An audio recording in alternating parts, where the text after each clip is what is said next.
Hello, friends. This is William with Believe Unlimited. I believe I will.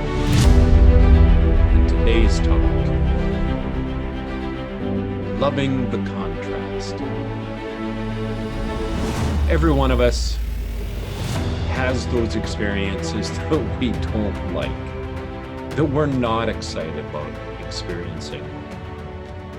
They're devastating to us. They hurt. They're painful. They're uncomfortable. All of these experiences, they happen. You could call it part of life. You could acknowledge that bad things seem to happen randomly, and we can just deal with it. Excuse me. Or we can embrace those things that we deem as bad or not what we wanted and appreciate them for what they are.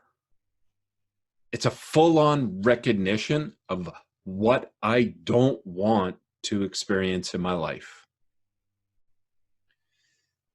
It's like it's been said, we can't know what the daytime is without the contrast of the night. We can't know what hot is without understanding cold. So the contrast, the things that don't work or aren't feeling good in our life, are not there to punish us. They're not God punishing us.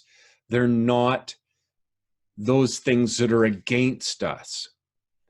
They are there to help us understand that that is the contrast of what I do want, and to help clarify what it is that we really want. And our experiences tell us those things we want and we don't want, and we like and we don't like. And it's the contrast of life that truly gives us our wants, needs, and desires. Where we want to live, what we want to eat, what we want in a spouse, what we want for a career, what we want to do with our lives. All of these things that we've honed out and we've carved out and we've figured out come from the experience of the contrast. Because when we're not excited and we're not happy and we're feeling like crap and our heart is ripped apart because our marriage is destroyed and it's falling apart before us, when we live those experiences, it helps us to identify what we really want in our lives. And that is the power of the contrast.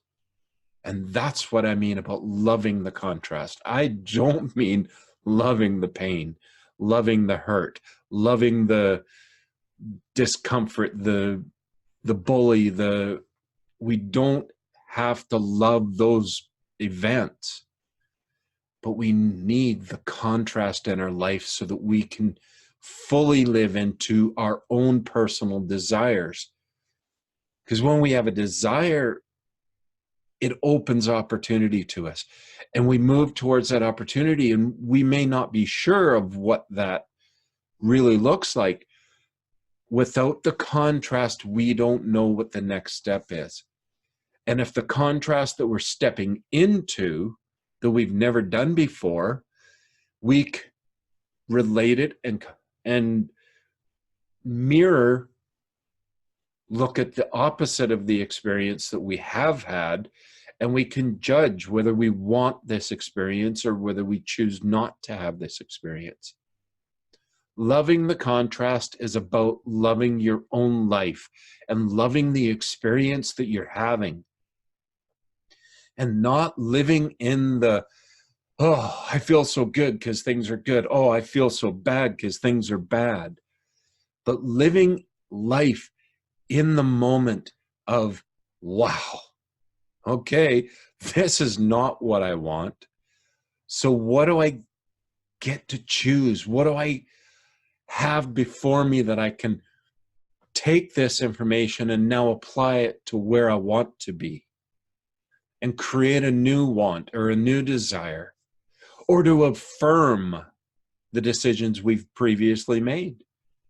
We realize that we don't like being bullied when we're at work, and we can choose a new career.